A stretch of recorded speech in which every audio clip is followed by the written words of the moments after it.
this is a song I wrote with my friend Benji Cowart, and we wrote it up at the chapel where I write all my songs. And he was helping me out with a song that wasn't quite finished, and we were having all kinds of trouble. I mean, I think we just stared at each other all day long. Right before we were wrapping up, he started telling me a story about some friends of his who had just had a baby. And unfortunately, the baby only lived for about 3 days. And the couple was devastated, and the church was devastated.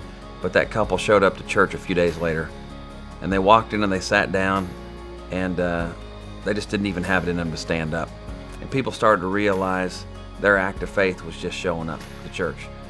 And so as everybody stood up to sing praise and worship songs, the couple just stayed seated. And one by one, people started to put their hands up on the couple until all the way to the back of the church, people had their hands out, touching the person in front of them, praying for them.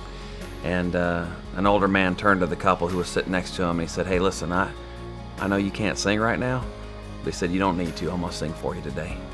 And I realized as we were writing that song, it took about 10 minutes, that all of us are probably going to be in that chair at one time or another in our lives.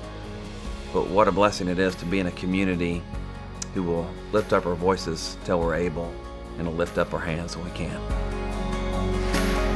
And I'll be your voice till you're able, and I lift up your hands when you can.